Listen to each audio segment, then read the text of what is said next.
Spark It Up Sports Draft Series. Each week we're going to be doing a different position. Being a former offensive lineman, this last week I've been watching lots of film, and I got an offensive line tackles and guards list going. This draft is not one of the better drafts for offensive linemen. There's like maybe one or two guys that I think can come in and play right away, and those guys might not even be tackles by the time their career is said and done. So we're going to start with the tackle position. We're going to start at number 9 prospect. He is Tate Ratledge out of Georgia. He is 6'6", 320 pounds, 3-year starter at guard, has a nasty mullet, and he plays exactly the way you think someone with a mullet would play. Down and dirty. Down and dirty. One of the knocks on him is he plays a little too high, and he leans forward, which kind of gets him off balance, hard to recover. Then the edges are kind of open. So that's one thing to know to him is that he is 6'6", 320 pounds, too. Big so boy. Most of these guys are over 6'3". There's a couple under that, but they're all big, massive human beings. After that, at number 8, we got Jonah Svaiinaea. Hey, nailed it. Nailed it. He was a 3-year starter at Arizona. He is not as tall, but he is 339 pounds. He played right tackle his whole career, but you could tell he looks more like a guard. He isn't as athletic as some of the other players. He has trouble like holding on to blocks. So a lot of times you see some players, they'll hit him and then they'll fall right off and go make the tackle. So he definitely needs to work on like holding a block, securing a block, letting the running back get through there on that. After that, we have at number 7, Aireontae Ersey. He is from Minnesota, 6'5", 335.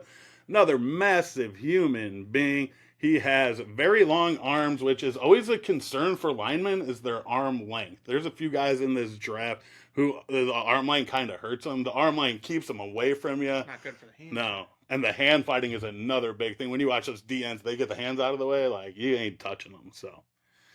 He has good quickness with pass sets for someone his size. He's so big, but he gets up there, gets ready. It's hard to beat him on quick moves. He is very tight in the hips, so his knee bend is not that good. If your knee bend is not that good, you play higher. You start overextending, you lose balance. Okay. When you bend your knees, I'm sure it translates directly to rugby. Tell you to bend your knees. Don't bend at the fucking waist. Like, it's all about athletic positions, whether you're a lineman, linebacker. And it's harder for these linemen to get in that position because they're big as fuck, dude. Absolutely. So with them, linemen, it's like your hips, how you bend, your knees, all that comes into play. So these bottom guys, they definitely are not as athletic as these top guys, and you can see it when you're watching videos. Ooh. After that, we got Josh Connerly Jr. He is out of Oregon. He's 6'4", 315. He was a 2-year starter there. He was a player that got better as the season went on. He wasn't on many people's boards at the beginning of the year, but they do play a lot of quality opponents. Like I said, when I was watching film, Oregon plays Penn State. Hey, Abdul Carter. I've seen him play a lot watching film. And he's a beast too, but he handled them pretty well in different situations, so that was good to see. He also gets overextended. The base is unsteady, and the base is the biggest thing with these guys. You got to keep the base, keep your feet moving. After that, we have Emery Jones Jr. out of LSU. LSU has like 3 guys in this list for linemen. Watching their offensive line play is a thing of beauty, and the fact that we're so bad because of Brian Kelly is a fucking shame. Yeah. Because if you have this kind of talent up front, run the damn ball every play. Like, what are you doing? He was a 3-year starter at right tackle at LSU. Really broad shoulders, very long arms. He played opposite of Will Campbell, who's the number 1 guy. We'll get into him later. But he was playing in the SEC, too. You're always playing good players year in, year out. To be a 3-year starter, too, you know he's seen the competition that's going to be in the NFL. So he has quick hands when they are swatted away. So when those defensive ends swat them back, he gets them back up in there real firm so stop them in their tracks. Not as heavy as these other guys. No, only 312, which is a thing. Like, when you're lighter, you got to have better form and perfect form. If you look at, like, Lane Johnson with the Eagles, he's a fucking beast out there, but he's got a 6-pack. Yeah. So it's like, the smaller you are, and you know he has perfect form every time. Membo, he is out of Missouri. He's 6'3", 332. His height is not with the other guys, but his weight is there. And you can tell on film watching him that he does not have the height. And that's one of the concerns for me is those edge rushers. He can't quite get out there and reach them without the height. and his arms aren't as long, so it's like he can get beat around the edge pretty easily. He plays nasty and he finishes his blocks. I absolutely love that, playing with a little attitude and finishing the blocks. Need that. This sounds like one of those players that you were talking about that could possibly be better at a different position, not necessarily tackling. Yeah, I think he's just too short. Like, he doesn't have the arm length or the height for tackle. And you see these DNs, too. Like, they're so fast and so quick. And, like, you got to be fast off the ball. That size is just a little tough. All right, moving into the top 3 for offensive tackles. Number 3 is Josh Simmons out of Ohio State, 6'5", 310 pounds.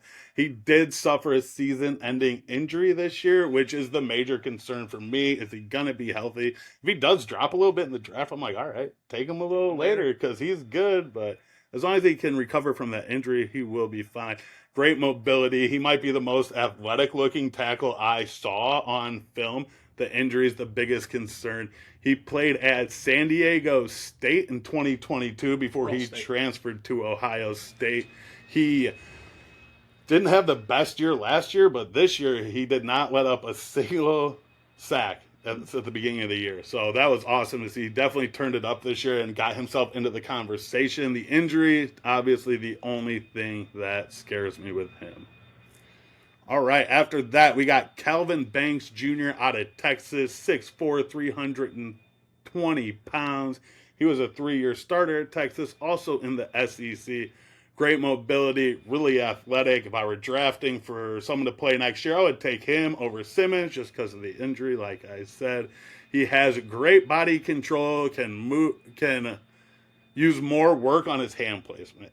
So, like, this is a reoccurring thing with all these guys. Hand placement is super important, base super important, and flexibility.